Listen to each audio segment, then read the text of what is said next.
तो आज है 17 फरवरी 26।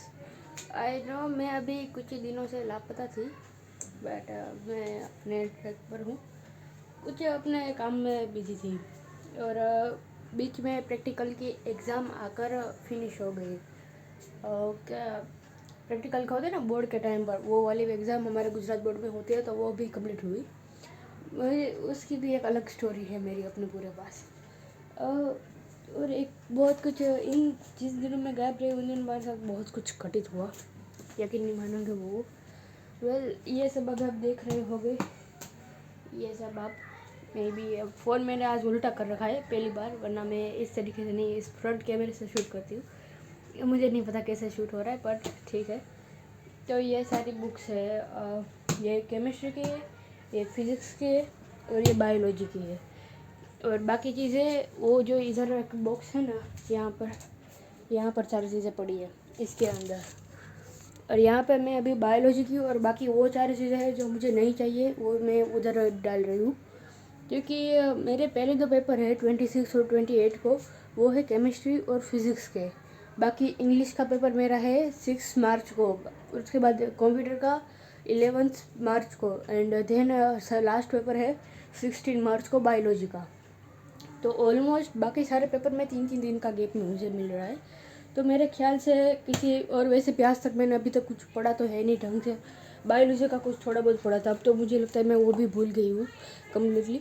तो अभी 10 ऑलमोस्ट 9 डे बाकी है मेरी एग्ज़ाम को।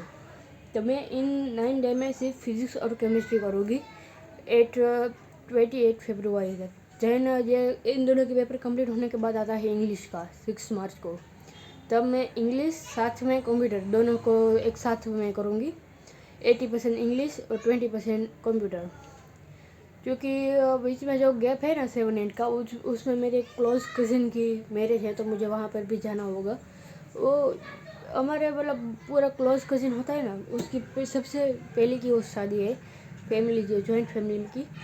तो मेरे बिना हो नहीं सकता। मेरा भी वैसे सज धजना मेरा मूड नहीं है, पर फिर भी मेरी सिस्टर की, वो इकलौती है वैसे भी मेरी सिस्टर, तो उसकी शादी अटेंड करना मेरा भी मतलब इंटरेस्ट मन है।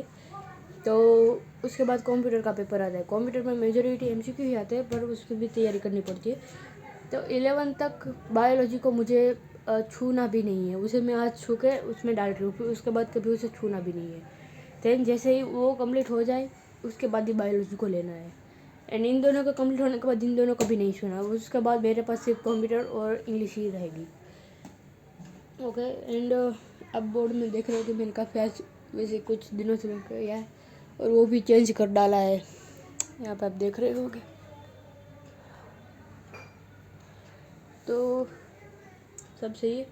एंड ये बुक्स भी पढ़ी है एटॉमिक हैबिट। मैंने इसे आधी तो नहीं, बट मे बी 30 पेज तक मैंने इसके कंप्लीट किए हुए थे, बट फिर मैं अपने वापस लूप में फंस गई और बुक रीडिंग का जो मैंने वो बनाया था वो टारगेट मेरा मिस हो गया। और प्रैक्टिकल के एग्ज़ाम में मुझे मेजॉरिटी कुछ भी मतलब नहीं आता था किसी भी एग्ज़ाम में। पहले केमिस्ट्री की थी, then physics and then last biology. Biology की सबसे ईजी गई, और उसमें कुछ पढ़ा तो था नहीं, बट फिर भी सब मतलब जो भी कुछ लिखना होता था तो लिख के दे दिया। एंड क्योंकि बायोलॉजी में इसलिए मैंने कुछ तैयारी भी की थी, फिज़िक्स और केमिस्ट्री में मैंने कुछ भी नहीं किया था। तो पहले केमिस्ट्री का पेपर था, वहाँ हम गए, एंड देन मैंने आसपास सब जहाँ बैठने होते हैं वो सारे रूल्स और ऐसी चीज़ें होती है वो सारे कंप्लीट हुई। एंड फर्स्ट था टाइटेशन वाला, मुझे नहीं आता था। प्रैक्टिकल परफॉर्म करना आता था, बट लिखना मुझे नहीं आता था। और फिर वो कुछ इनऑर्गेनिक का भी होता है, वो आता था वो पैम्पलेट में से देख के, बट लिखना नहीं आता था। फिर वो तो उसमें डेमो होता है, उसमें देख के लिख लिया था। बट टाइटेशन में ना ही मुझे वो गणतरी आती थी, ना ही वो सब। सर को पता चला, पहले उन्होंने थोड़ा मतलब बताया कौन सी स्कूल हो, ये है वो है, शायद मैंने ये बात बताई हुई है पहले। एंड देन मैडम आई, उन्होंने वो एक बच्चे की पुरवनी लेके मुझे वो जो सूत्र होता है वो दिखा दिया, समीकरण, एंड रेडॉक्स का समीकरण। देन उन्होंने गणित के जो उसमें अंक डालना होता है ना, वो भी उन्होंने कह दिए। मुझे सिर्फ कैल्शियम में से वो एंड में ही रिजल्ट वाला जो कैलकुलेट होता है ना, वही करना था, बाकी उन्होंने सारे मुझे कह दिया था। इनफैक्ट मुझे रीडिंग भी कह दिया गया था, क्योंकि उनको लगा कि मुझे कुछ नहीं आता। जैसे सही है, बट मुझे प्रैक्टिकल परफॉर्म करना एटलीस्ट आता है, लिखना नहीं आता। और नहीं तो क्या क्या चीज़ें होती है ये नहीं आता। सिर्फ टाइटेशन में वो जो मिलाना होता है वो अच्छे रीडिंग ला सकती हूँ, बट क्या है कि ये मुझे पढ़ा नहीं है तो मुझे ये कुछ भी नहीं आता। वो पर उसमें भी पास हो जाएंगे, जनरल भी कम्प्लीट थी। वाइवा में बोला है, मैंने बोला मुझे कुछ नहीं आता, मुझे जाने दिया गया। देन को वो कम्प्लीट हुआ। फिज़िक्स में वाइवा नहीं था, उसके एक प्रैक्टिकल में मुझे नहीं आता था, जितना आता था उतना मैंने कर दिया, रीडिंग ले लिए। एंड सर को सर सभी की हेल्प कर रहे थे, सभी के पास था, मुझे नहीं पता था क्या कर रहे। पर वो आए जब पास, तो मैंने बोला सर इसमें मुझे इतना आता था, इतना कर दिया। उसने बोला ये कर लो। वो सभी की मदद कर रहे थे सर से, बहुत बड़े अच्छे, उन्होंने हेल्प कर दी। देन जो सेकंड राउंड का प्रैक्टिकल था, वो तो मुझे घंटा कुछ भी उसमें नहीं आता था, बहुत ही मतलब गजब था वो। कुछ मैग्नेटिक फील्ड का कुछ था, वजन करना था, और फिर मैग्नेटिक फील्ड कितनी आती है ये सोनोमीटर वाला, वो एक वो वाला आया था जो मुझे नहीं आता था। मैंने सर को बोला सर इसमें तो मुझे कुछ भी नहीं आता। उन्होंने मुझे वो कोष्टक भी बना दिया पेंसिल से। उसने बोला ये मैं बोल रहा हूँ वो लिखो, लिखा। एंड कैसे परफॉर्म करना है वो भी उसे मुझे एंड टाइम प्रैक्टिकल के टाइम एग्ज़ाम के टाइम पर ही सिखा दिया कि इसे ऐसे करके इसे मैग्नेटिक फील्ड का तफावत लेना है, ये सब है। उसमें भी बड़ी अच्छी तरीके से चला गया। उसमें वाइवा नहीं था तो उसमें बच गए। देन बायोलॉजी में तो सब लिखना ही था। सर से पूछा, उन्होंने ये सब बता दिया और बाकी चीज़ें कर ली। एंड वाइवा में उन्होंने कुछ पूछा, मुझे नहीं है, मैंने बोला नहीं आता, उन्होंने फिर वहाँ पे भी जाने दिया। और रास्ते में जब वो स्कूल बहुत दूर पड़ती थी, तो फिर मुझे 1 घंटे तक बाहर इंतज़ार करना पड़ता था स्कूल के बाहर, गुरुकुल स्कूल जो भी थी उसके बाहर। एंड वो उसमें ना रेपिडो बुक कर देता था मेरा भाई, तो उसमें आता होता था, पर उसमें बहुत टाइम लग जाता था क्योंकि स्कूल बहुत ही मतलब एरिया के बाहर थे इसलिए। एंड शायद बायोलॉजी के प्रैक्टिकल में, हाँ बायोलॉजी के प्रैक्टिकल में जब मेरा भाई मुझे वहाँ छोड़ने आ रहा था ना, सुबह 10 से 1 बजे का मेरा टाइम था, तो वो मुझे वहाँ आ रहा था। तो 9 बजे या 9:30 में भी हम निकल गए थे उससे पहले। तो रास्ते में ना वो ट्रैफिक सिग्नल आ गया और जन गाड़ी आगे बढ़ी। मेरी नज़र साइड में गई, ब्रिज के नीचे, पुल के नीचे ना एक आदमी बैठा था। मे बी वो 40 या 50 ईयर्स का होगा, मे बी अप्रोक्स। मैंने ज़्यादा उस चीज़ पर ध्यान नहीं दिया। वो इस तरीके से बैठा था और अपने पैर में से कुछ निकाल के इस तरीके से, मैंने ज़्यादा ध्यान नहीं दिया, ध्यान से देखा और यहाँ पे आसपास कुछ लाल लाल रेड रेड पड़ा था। ध्यान से देखा, वो आदमी अपना ही पैर का मांस निकाल के साइड, और वो पैर सड़ा हुआ लग रहा था, अपने ही पैर का वो अपने ही हाथों से मांस निकाल के एक साइड रुक रहा था। और वहाँ पे इतनी ज़्यादा मक्खियाँ आ चुकी थी गंदगी करने कि इजीली देख पा रहे थे कि वो मांस ही है, और रेड रेड था, जैसा कि वो मतलब एप्स्टीन फाइल में है ना, वो लाइट रेड पिंक, उस तरीके से ही मांस एग्जैक्टली वहाँ था। और वो अपने ही पैरों से, वो हाथों से वो खोद खोद के वो उधर मुक रहा था। इट्स काफ़ी डिस्टर्ब हो गई थी उस सीन को देख के। और उस सीन को देख के मुझे यही दिमाग में मेरे चल रहा था कि अगर आपके पास पैसे ना हो तो आपकी लाइफ की घंटा कोई वैल्यू नहीं है, लिटरली ज़ीरो वैल्यू है आपकी। अगर आपके जेब में खाली है, पैसे नहीं है, तो आप क्या है, किसी भी आपके पास अगर पैसे नहीं है तो आप अपनी लाइफ एटलीस्ट अच्छी तरीके से जी, तो क्या अच्छी तरीके से आप मर भी नहीं सकते। अगर आपके पास पैसे नहीं है ना, तो जीना तो छोड़ो, जीना तो मुश्किल ही है, मर भी नहीं सकते अगर आपके पास पैसा नहीं है तो अमीर बनना इसलिए भी ज़रूरी है, एटलीस्ट सुकून की मौत तो पा सके। एंड बहुत ही ज़्यादा मतलब मैं डिस्टर्ब हो गई थी उस सीन, मेरे दिमाग में ही चल रहा था वो पूरे टाइम। देन मैं रिकवर हो गई उस सीन से, अपने आप को पहला फुर्सत ले लिया, और ये बात मैंने अपने आप को पॉइंट कर दी कि चलो ठीक है, हम इतने मतलब इस स्टेज के ऊपर कभी भी नहीं पहुँचेंगे, या इस हालत पर अच्छा करेंगे अच्छी तरीके से, एटलीस्ट मौत तो अच्छी डिजर्व करते हैं हम। एंड काफ़ी कुछ बोलना था, बट अभी कैमरा ऑन है तो मैं कुछ बोल ही नहीं पा रही, वरना मैंने 3-4 दिनों से रिकॉर्ड नहीं किया तो बहुत कुछ मेरे दिमाग में भरा था। और अब 12 दिन है, तो ये मेरी स्ट्रेटजी भी आपको बता दी कि क्या है मेरी स्ट्रेटजी पास होने की, एटलीस्ट पास होने की। प्रैक्टिकल मत में पास होगी, बस इसमें पास हो जाना। क्यों? क्योंकि किसी भी जॉब के लिए अगर आप जाओ ना, तो मिनिमम रिक्वायरमेंट उस पर होती है क्वालिफ़िकेशन 12th पास। तो 12th पास होना ज़रूरी है। और अब फॉर्म भी भर दिया है तो कर ही लेते हैं। 12th तो पास हो जाएंगे, फिर ड्रॉप आउट ले लेंगे पढ़ाई से, या कोई ऑनलाइन चीज़ें कोर्सेस कर लेंगे ताकि नॉलेज गेन कर पाए। एंड कल मैंने आलू पूरी एंड 2 खाउसा खाए थे। नहीं, खाउसा नहीं, उसे पप कहते हैं। आप पप भाई को बोला, उसने ला दिए।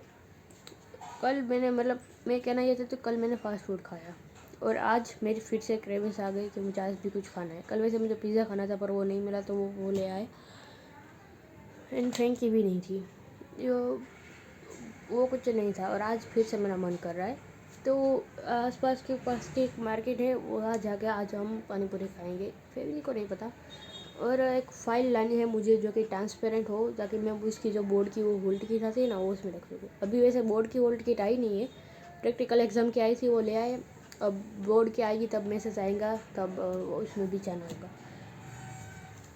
तो आज मे बी लास्ट डे होगा फास्ट फूड का एग्ज़ाम तक। फिर एग्ज़ाम ख़त्म होगी मेरी 16 मार्च को। 16 मार्च के बाद 17 मार्च पर मैं पिज़्ज़ा खाऊंगी और फ्रेंकी खाऊंगी, और शायद केक भी, क्योंकि वो मुझे पसंद है। एक सेलिब्रेट हो जाए, देन उसके बाद मेरा मिशन स्टार्ट होगा। मैं फिर ये सारी चीज़ों को ना कहीं और जगह पर शिफ्ट कर दूँगी ताकि मुझे लड़े ना। मेरी काम की चीज़ ही होगी, मेरे मिशन में काम की जो भी चीज़ आएगी। मेरा ऑफिशियल मिशन तभी ही शुरू होगा। अब तक तो मेरा टाइम वेस्ट ही होगा इस घटिया सी एग्ज़ाम के चक्कर में, जहाँ जो घंटा किसी भी काम नहीं आने वाली, मेरे टाइम वेस्ट है। और इन चक्कर में आपको पता है, एक लड़की भी मुझे मिली जो कि एग्जैक्टली मेरे जैसी है। एग्जैक्टली तो नहीं, बट एटलीस्ट हमारे ड्रीम और ख्वाब और कुछ कुछ विचार एटलीस्ट सेम है, और कंडीशन भी। वो बिहार की है बिहार की दाढ़ कुछ बिहार की, कुछ बिहार कुछ होती है उसकी, कहावत कुछ सुनी थी, छोड़ो उस कहावत का। वो बिहारी है वो लड़की। मैसेज आया मेरे व्हाट्सएप में, उसने वो जो रोजिट है ना, उसके ग्रुप में है हम, टीम में। उस लड़का मुझे मैसेज आया, उसने बोला कि आप उस ग्रुप में हो और मैं आपका मैसेज आज 12th में हूँ, ये सब। तो उसने भी ये बोला कि अगर आप भी 12th में, मैं भी 12th में हूँ। उसकी एग्ज़ाम में भी अभी 26 फरवरी को ही ख़त्म हो जाएगी बिहार की। तो उसने मुझे बोला कि हम एक साथ में अगर रहेंगे तो हमें काफ़ी मदद मिलेगी। तो मेरी बोला ठीक है। और मैंने बोला कि अभी 12th में हूँ, पर अभी मैं आगे स्टडी कंटिन्यू नहीं करना चाहती, क्योंकि उसने बोला हाँ मेरा भी यही ख्याल है। मैंने ये मैसेज किया था कि सिर्फ बैचलर नॉलेज के लिए 3 से 4 साल वेस्ट ऑफ मनी और टाइम है। तो उसने बोला हाँ मेरा भी यही ख्याल है। तो हम दोनों की काफ़ी कुछ बातें सेम है, और कंडीशन भी हम दोनों 12th में हैं। तो एटलीस्ट मुझे लगता है कि अगर हम साथ रहे तो कुछ फ़ायदा हो सकता है। ऑफलाइन फ्रेंड मेरे नहीं है इतने ज़्यादा, बट ऑनलाइन मेरे बनते जाते हैं अच्छी तरीके से। एक और है, बट वो कमीना है, थोड़ा ठरकी इंसान है, और वो नीट के प्रिपरेशन में पीछे 3 साल ऑलरेडी वेस्ट कर चुका है, और चौथा कर रहा है इस साल, और पता नहीं आगे क्या करेगा। खैर, और यही मिजाज बताना था। तो आज एटलीस्ट फास्ट फूड का मेरा लास्ट डे होगा, फिर देखते हैं कब तक मैं अपनी क्रेविंग्स को कंट्रोल कर पाती हूँ। आज पानी पूरी खाए गए और एक फ़ाइल लेनी है, लेकिन पता नहीं। और इन चीज़ों को ना मैनेज करना है। और फिज़िक्स और केमिस्ट्री की स्टडी आज से स्टार्ट कर ही देनी चाहिए, वरना आज नहीं की तो बहुत मे भी लेट हो जाएंगी, क्योंकि अब 9 ही दिन बाकी है मेरी एग्ज़ाम को। तो अब स्टार्ट कर देना चाहिए, अब क्योंकि ऑलरेडी बहुत ज़्यादा लेट हो चुका है। पास होने के लिए कुछ तो करना ही पड़ेगा, वरना यूँ ही तो वो लोग, अब रिश्तेदार तो है नहीं, तो यूँ ही पास। वैसे रिश्तेदार होते तो जानबूझ के फेल कर दे, बट फिर भी वो लोग अच्छे होते हैं, पास कर देंगे। इंसानियत बहुत अच्छी चीज़ होती है। जैसे कि इंसानियत ने हमेशा मुझे बहुत मदद की, बहुत से हर जगह, काफ़ी मेजोरिटी टाइम तक। जैसे कि मैंने अभी बताया, वो मैडम पास आए और सारी चीज़ें बता दी थी। केमिस्ट्री में, फिजिक्स में भी मेरी मदद कर दी सर ने।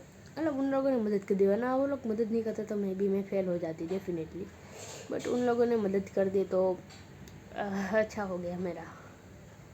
वो मदद कर ही देते हैं, मे भी बहुत अच्छे होते हैं सारे इंसान, सारे नहीं पर बहुत कुछ अच्छे ही होते हैं। तो हमेशा मैं इंसानों की काइंडनेस की बहुत ही मतलब प्रिय रही हूँ, या वो लोग हमेशा मेरी मदद करते हैं इंसान। ये इस तरीके से बताना नहीं चाहिए बट फिर भी चल, बहुत दफ़ा मेरी मदद की है लोगों ने। कुछ कुछ दफ़ा तो मुझे याद भी नहीं है, नॉर्मली वो जानते भी नहीं होते मुझे और मदद कर देते हैं। तो ये है एक इंसान की पावर। इंसान इंसान इसने ज़्यादा इवोल्यूशन इसलिए हुआ क्योंकि वो एक दूसरे की मदद करते थे। मैंने अभी कुछ एक रील देखी तो उसमें यह था कि कुछ अडी टेढ़ी हड्डी उनको मिली और उन्होंने रिसर्च की। तो आपको पता है दिमाग तो इंसान इतने ज़्यादा इवोल्यूशन क्यों हुआ, और इंसान इतने ज़्यादा मतलब आज के टाइम पर राज क्यों कर रहे हैं पृथ्वी के ऊपर, क्योंकि इंसानों के पास, आप सोचोगे कि दिमाग है, इंसानों के पास ताकत है, ये सब है, नहीं, ये सब टेम्पररी चीज़ है। क्योंकि आपको देखा होगा ऑक्टोपस के पास भी बहुत ज़्यादा दिमाग होता है, ताकत शेर के पास होती है, हमारे पास वो सारी चीज़ें नहीं है, उसके बावजूद भी हम इतने ज़्यादा मतलब महान क्यों है, मतलब राज क्यों कर रहे हैं पृथ्वी के ऊपर हमारे। इसका रीज़न है क्योंकि इंसान एक दूसरे की मदद करते थे और वो एक साथ रहते थे। ये जस्ट ट्रू, इंसान एक दूसरे के साथ रहते थे और मदद भी करते थे, वरना फिर वो अपने अपने लाइफ में होते ना, अपनी फैमिली में, वो दूसरों के ऊपर क्यों ही ध्यान देते हैं। इंसान समाज, उनके ऊपर समाज में हो तो बहुत ज़्यादा मदद मिलती है। शायद यही वजह है कि ओल्ड जनरेशन जो हमारी थी वो समाज के ऊपर इतना ज़्यादा बिलीव करती थी, ताकि मतलब समाज उनकी इस तरीके से होता है। कुछ पता नहीं मैं बताना क्या चाहती हूँ, वैसे वो तो क्लियर है मैं क्या बताना चाहती हूँ, पर बता नहीं पा रहे। जैसा कि बताया, हमारा जिस चीज़ के ऊपर मैंने अपने लाइफ के ज़्यादा से ज़्यादा टाइम इन्वेस्ट किया एजुकेशन सिस्टम के ऊपर, वो हमें अपने आप को ही बयां कर पाना नहीं सीखा था। तो कहना बस ये चाहती हूँ कि इंसान इसलिए आगे है क्योंकि उनके अंदर इंसानियत है, वो एक दूसरे की मदद करते हैं और उनके साथ रहते हैं, खड़े रहते हैं और एक साथ रहते हैं, यूनिटी वो है ना, वो सारी चीज़ें। तो आज इन सारी चीज़ों को वैसे रेडी भी करना है मुझे, तो करते हैं। एंड कुछ बताना था पर मैं भूल गई। 3 से 4 घंटे मेरे इंस्टाग्राम में ऊपर वेस्ट हो रहे हैं। मैं अभी भी टाइम वेस्ट कर पाने की अपनी जो आदत है उनसे ऊपर नहीं पाई हूँ, मतलब ढंग से कुछ हो ही नहीं रहा। एंड मेरे 2-3 दिन से तो कंसिस्टेंसी भी अपनी खो दी रिकॉर्ड करने की वीडियो, एटलीस्ट उसमें मैं कंसिस्टेंस थी, बट मैंने अभी 2-3 दिनों से वो भी खो दी। तो मिलता है अगली वीडियो में। पता नहीं मुझे क्या ही बताना था और क्या ही बता दिया, पर क्या ही हो रहा है मेरी लाइफ में मुझे कुछ खास मतलब पता नहीं है, या ये भी नहीं पता कि आखिर करना क्या है। बट ये क्लियर है कि ये एक आज़ाद होना है, मुझे आज़ादी की जंग है ये कोई रेस नहीं है, जंग है। यहाँ पे किसी और के साथ कम्पीट नहीं करना, ये बस मेरी जंग है, मेरी अपनी अपनी बुरी आदतों के साथ जो मुझे रोक रही है। आज़ादी की जंग है, वो भी अपने ही साथ। तो मिलते हैं। एंड काफ़ी और भी चीज़ें मतलब घटित होती है हम लाइफ में एज अ गर्ल। पेरेंट्स समझते नहीं, और मतलब इस तरह, और भाई भी मतलब इस तरीके से लगता है कभी कभी कि एक नारी होना मतलब एक गुलाम होना होता है, लिटरली। बहुत दफ़ा मेरा ये मतलब और ख्याल भी आता है, और एक्चुअल कंडीशन में ये चीज़ें होती भी है मेरे घर में। आप मैं कैसे भैया करूँ, पर एज अ वुमन एक आप एक गुलाम बने रहते हो और कुछ भी नहीं। आपको मैं कुछ दिखाती हूँ वैसे 2 सेकंड।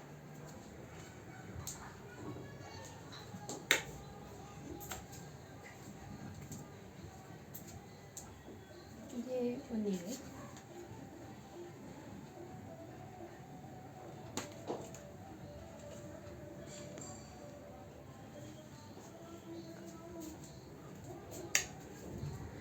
तो अभी आपने जो देखा वो फ़ोटो और मंदिर था वो इसे घर का। एंड वे उस जगह माँ वहाँ पे काम कर रहे हैं, तो वो बात सुनेगी इसलिए मैंने नहीं बताया उनको, किसी के साथ कॉल पे बात कर रही है, पर ये कॉल नहीं है भाई, वीडियो है। तो वो जो फ़ोटो थी वो किसी देवी की है, जो मतलब वो है ना, पार्वती माता के कई सारे अवतार है, 9 दुर्गा अवतार शायद उसके थे, या कुछ ऐसे बहुत सारे मतलब उसके अवतार है। उनमें से ही एक अवतार है वो जो कि पीडीएस में होते हैं, मासिक धर्म उनका आता है। उनके नाम पर कुछ नदी भी है या कुछ है, मतलब पता नहीं, माता जी का नाम मुझे नहीं पता। पर वो जो एक्चुअली वो होती है, वो वहाँ पर मेरे घर के अंदर वो पूजा आती है, मतलब क्या ही कहते हैं, बट वो मेरे घर के अंदर मतलब पूजा रही है। एंड देन अगर या मेरे या मेरी मोम के होते तो हम मंदिर को छू भी नहीं सकते, जबकि वो उसी चीज़ की पर्टिकुलर देवी है, उसकी वहाँ पे पूजा की जा रही है। और हम रियल इंसान हम होते हैं तो हमें अछूता बोला जाता है। एंड आपको एक बात पता है, वो कुछ नियत होते हैं ना, शायद मन्नत मान लो, मतलब मन्नत होती है ना, वो कह लो, उसमें कुछ बनाना होता है, तो उसका ना खाना जो है वो वुमन बना सकती है। मतलब वो साफ भाषा में कहूँ तो वो, और वो भी क्या कहते हैं तुम लोग उसे, श्राद्ध, हाँ, उसका खाना जो होता है वो सारा एक वुमन ही बनाती है, राइट, एक स्त्री। पर वो खाना वो उसे भोग चढ़ा नहीं सकती भगवान को या जो भी हो उसे, क्यों, वो बना ही सकती है क्योंकि वो एक नौकर है, वो सिर्फ खाना बना सकती है, भोग नहीं चढ़ा सकती। वो अगर वो भोग चढ़ाएगी तो वो जो ऊपर बैठी जो शक्ति है वो इनकार कर देगी, इसलिए किसी पुरुष को ही वो चढ़ाना होता है। क्या लॉजिक है यार इस बात का? मैंने पूछा अपने मम्मी से, वो बोली ऐसा ही होता है। अब क्या गुलामी नहीं हुई ना, ये बना सकते हैं, उस पर खाना बना सकते, हाथ भी जल जाता है और वो क्या बहुत सारा मतलब धुआं अपने सिर के ऊपर भी चढ़ता है, वो हम सिर्फ नौकरों की तरह वो हम सिर्फ झेल सकते हैं, भगवान को एक्चुअली भोग नहीं चढ़ा सकते, हम सिर्फ मेहनत कर सकते हैं, उसका फ्रूट नहीं खा सकते। ये तो क्या बताओ, ये भी क्या इसके करे भी क्या दो इससे। कभी कभी ऐसा लगता है कि ये जो वुमेन का जो पूरा मतलब जीवन है वो बस एक गुलामी और नौकर की तरह ही जाता है। You are a female, you are, तुम एक लड़की हो, तुम ये नहीं कर सकती। क्यों भाई, मैं लड़की हूँ, अब मेरे हाथ में थोड़ी है कि मैं लड़की बनूँ, होता तो कोई भी लड़की है, लड़की नहीं बनती, सभी मेल ही बनते हैं, हमारे हाथ में थोड़ी है। अब ये पे पाप पुण्य का ये मत भर देना कि कुछ मतलब अच्छे कर्म की होगी इसलिए लड़की मिलेगी, ये वो है नहीं, ऐसा कुछ नहीं होता। और लड़कों ने बोला को से तीर मार दिए होगे वो पिछला जन्म में, जो इस जन्म में वो एक मेल बन के जन्म है, या हमने कौन से पाप कर दिए होगे जो ये गुलामी वाली ज़िंदगी हमें मिली है। जी ये अनफर्टन है, ये कोई निश्चित नहीं होता कि आप क्या जेंडर आपको मिलेगा, कोइंसिडेंटली आपको मिलता है। और ये सिर्फ जेंडर है अलग, जैसे एक उदाहरण दूँ तो कौवा है, और उसकी फीमेल हो या मेल हो, दोनों कौवे ही होते हैं, जैसे कि हम इंसान हो गए। जेंडर सिर्फ इसलिए अलग होता है क्योंकि उनका पर्टिकुलर अलग काम होता है पेरेंटिंग में और बच्चे पैदा करने में, बाकी जेंडर मेजोरिटी दोनों इक्वली होते हैं। और ये बात इंसानों को पता नहीं क्या ही कीड़े काटते हैं, वो दोनों इक्वालिटी को पता नहीं क्यों ही नहीं मानते। और कभी कभी तो वुमन भी वुमन की दुश्मन बनी बैठी होती है मेजोरिटी। अब कुछ दिन पहले यहाँ पे कोई आए थे तो बात ये हो रही थी कि आज की वुमन ये सब, आज की लड़कियाँ ये सब नहीं करेंगी, तो मैंने बोला कि हाँ, आप लोगों ने जो गुलामी सही ना, वो हमारी जनरेशन की लड़कियाँ नहीं सहेंगी। जो होता था वो अब से नहीं होगा, क्योंकि दोनों अब घर दोनों कमा रही है, तो घर भी दोनों को चलाना चाहिए, ये होता है। तो मैं ढंग से, उन लोगों ने मेरी बात भी नहीं सुनी, बात बात काट रहे थे। उन लोगों का ये था कि आजकल की लड़कियाँ बिगड़ गई है, वुमन ही यही बोल रही थी, मेरी मम्मी और एक दूसरी एक आंटी आई थी, वो लिटरली वो हम उनकी गुलामी को छीनने, गुलामी को दूर करने की कोशिश कर रहे हैं, हमारे जो कि हमारी जनरेशन की लड़कियाँ हैं वो, और उनको ये लग रहा है कि हम असंस्कारी है या कुछ और है। अब क्या चूतियागिरी वो है, हम उनकी गुलामी, वो मतलब वो होता है ना, वो बात याद आती है ऐसी चीज़ों में कि ताला जब अंदर से बंद हो और चाबी हाथ में, तब गुलाम होना, बंदी बनना उनका फैसला होता है, मजबूरी नहीं। यही सीन होता है इंडिया की 99% औरतों का, वुमन का। वो खुद गुलामी में के ही ज़िंदगी जीती है। इतने में से 91% होती है, सिर्फ 9% ऐसे होते हैं जो कि अपने आज़ादी को पाने की चाहत रखती है। वैसे भी आज की जनरेशन की मुझे ये बात बहुत अच्छी लगती है कि वो आज़ादी को मानते हैं, और वो कुछ चीज़ों को कॉमन कर बैठे हैं, अपनी इमोशनली चीज़ें जो कि होती है उन चीज़ों को कॉमन कर बैठे हैं। कि रोना कोई बुरी बात नहीं है, या कोई मतलब अपनी चीज़ों को पसंद करना कोई बुरी बात नहीं है। गजब चेंजेस, तुम लोग बुरे काम भी कर रहे हो कुछ, बट फिर भी सही है। अब तुम लोग शादी के बाद तो चीट नहीं कर रहे हो ना। उनकी जनरेशन में तो शादी 2 बच्चे होने के बाद उन लोगों को ये पता चलता है कि उनको तो इससे प्यार है नहीं, फिर और दूसरी जगह मुंह मारते हैं। लेकिन जेंजी का ऐसा तो नहीं है। जेंजी जो भी मुंह मारने होते हैं वो शादी के पहले मार लेते हैं या फिर शादी के बाद भी मारते हैं, पर दोनों एक दूसरे को चीट करते हैं। और पुरानी जनरेशन में सिर्फ मेल ही ऐसा करते थे, फीमेल ऐसा नहीं करती थी। मेल ही होते थे जो दूसरी जगह मुंह मारने जाते थे, मेजोरिटी। और आज की जनरेशन में दोनों इक्वल है। गजब बात है, इक्वालिटी, चेंजेस कॉमन। यानी ये गुलामी की ज़िंदगी जो है औरतों की, वो बहुत ज़्यादा बुरी है।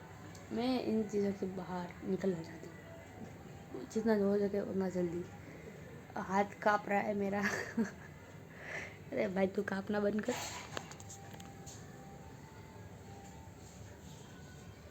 तो और कुछ है नहीं मेरे पास बताने के लिए, but brave I am not will be failure. मुझे सक्सेस पानी, फ्रीडम पानी, चाहे जो भी करना पड़े। मैं एक फेल्यूर नहीं बनना चाहती।